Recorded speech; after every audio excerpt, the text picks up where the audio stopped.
สบายดีมื้อนี้สิมาแนะนำบรรดาแฟนเพจวิธีการเฮ็ดให้บ่ให้พลาดกับข้อมูลที่เราโพสต์จากเฟซบุ๊กของเราเนาะก่อนอื่นให้เอ่อบรรดาแฟนเพจทั้งหลายเข้าโปรแกรมเฟซบุ๊กในโทรศัพท์ของท่านได้เลย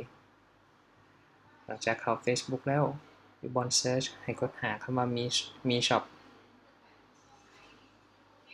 เจ้าหลังจากเมื่อเจอมีช็อปแล้วให้กดเข้าไปเลยถ้าผู้ที่ยังบ่ได้ไลค์ก็ให้กดไลค์ได้ทันทีเจ้าหลังจากไลค์แล้วมันสิมีไอคอนที่ชื่อว่า follow ก็ให้กด follow เราจะเห็นปกติเป็น default อยู่เนาะเพียงแต่เราติ๊กมาใส่ see first เท่านี้เราก็สิบ่พลาดบรรดาข่าวสารดีๆหรือว่าโปรโมชันดีๆจากทางมีช็อปแล้วเจ้าสำหรับคลิปนี้หวังว่าจะเป็นประโยชน์กับทุกท่านและก็อยากให้ทุกคน